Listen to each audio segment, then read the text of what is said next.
We are going to start with a half cup of warm water. It's about 110 roughly degrees, and we're going to add active dry yeast to it, 2 1/4 teaspoons.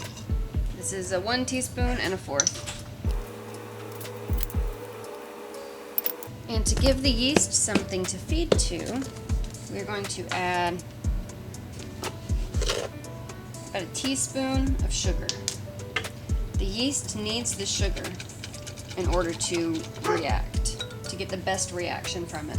So now I'm going to take this and I'm going to stick it in the microwave just in a warm, draft-free place for 5 minutes. Hello, welcome to Hollowacreshomestead Homestead. My name is Stephanie, and today I am craving croissants. So I have my handy croissant recipe that I have been using for quite some time. You can see the stains. I've used this a lot. There's no name for who it's by. I did not write that down. The best I could do is type up my own version of it because I do change the recipe in here. I have the yeast mixture already in the microwave. So that was the first step. This is very good, very foamy, exactly what you want from your yeast mixture. So this is a half cup of warm water. It's like 100 degrees or something. I am going to add 3 1/2 cups of bread flour into the mixing bowl. You can use all-purpose flour if that's all that you have. I like using the bread flour for croissants because they are more soft. They're not so dense. They're more fluffy.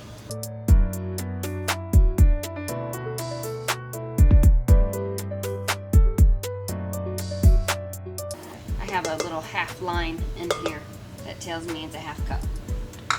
So 3 1/2 cups of bread flour. So 3 1/2 cups of bread flour. 2 teaspoons of salt. Here's my teaspoon. 1, 2. 1/3 cup of granulated sugar. So I'm just going to give this a whisk before I put the yeast in it because yeast reacts negatively with salt. They've added just right on top of it. Using my liquid measuring cup, whatever, 1 cup of milk. Okay, now this is really cold and the dough has to proof. So I'm going to put that in the microwave for about 45 seconds, which will make it about room temperature. Okay, this is right around room temperature, not too hot, also not cold anymore. So I'm going to add the milk, add the yeast mixture,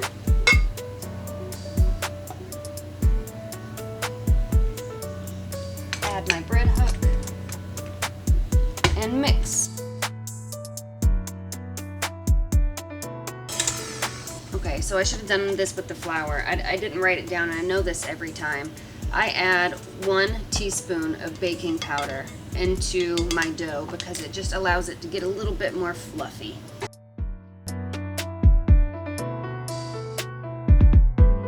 This is now going to start kneading for the next 8 minutes. Once it all comes together as a ball like it's doing, I set my timer for 8 minutes and it's going to knead for 8 minutes.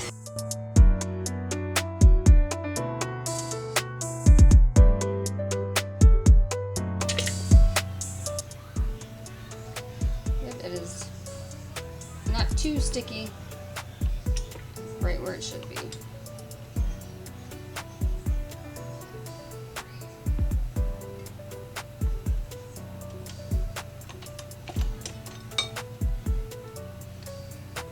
It said it's not too sticky, and look at it sticking.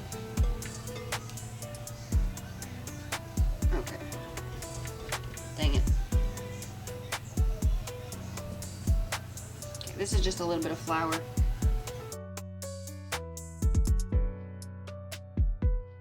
Just giving it a little hand knead because I added a little extra flour because it was super sticky. I have a large bowl here that I sprayed with oil. Just plop the dough in the bowl, roll it around.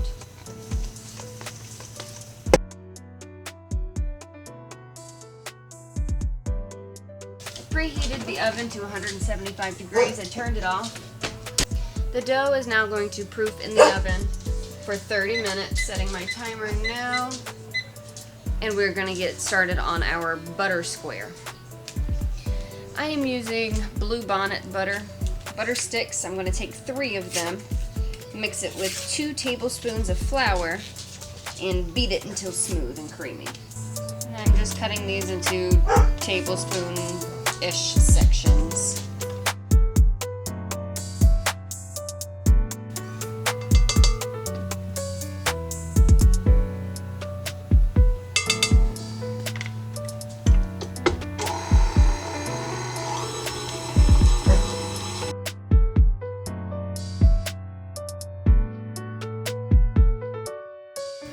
That's relatively creamy enough. Now I'm going to take the butter and put it here.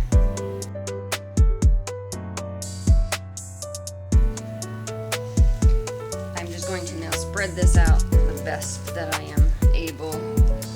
Now this butter square is where the flaky butteriness is going to come into the croissant. So I'm just trying to make this as even of a layer as possible.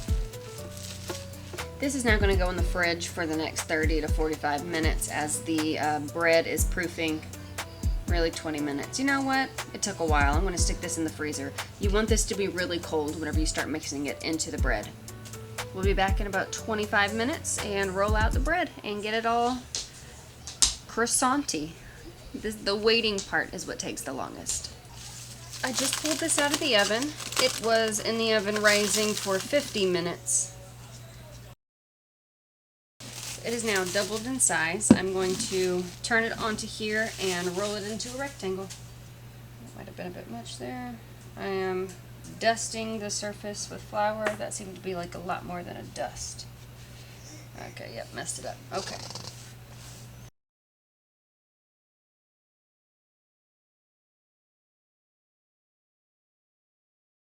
I now have this rolled out best as I could without trying to get it in this crease here. Don't want it in there. Okay. Rolled out into a rectangle. Now here's our butter.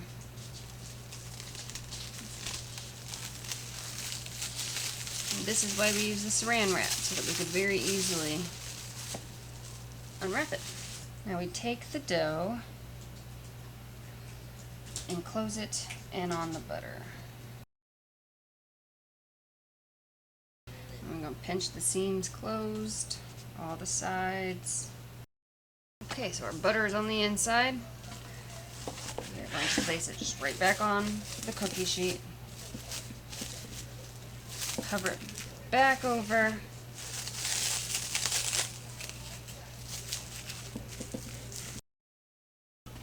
This is going to go in the fridge for an hour. Now when it comes to making your croissant dough, it needs to stay really cold after the proofing process. So I'm going to end up turning and folding and rolling it out 3 or 4 times. And for each interval it's going to be in the fridge for about 45 minutes to an hour. The first one's an hour because the dough itself is warm. So the butter is going to start slightly melting into it. Putting it in the fridge is going to cool it off. You want your dough to stay as cold as possible until you're ready to bake it. When I am working with dough, after cleaning up my mess, knowing that I'm going to be using the surface again for more dough, I spray it with water and soap. This is a soap water mixture. I don't want to put any chemicals down here just in case it were to get into the dough.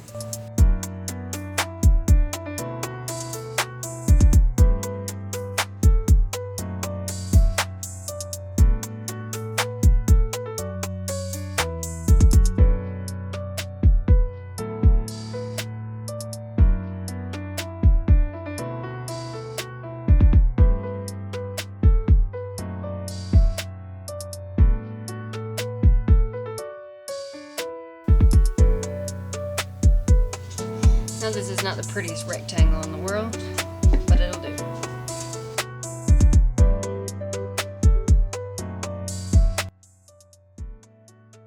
Now these aren't the biggest or prettiest. This one's pretty, this one's pretty, this one's pretty, this one's pretty. The rest are not.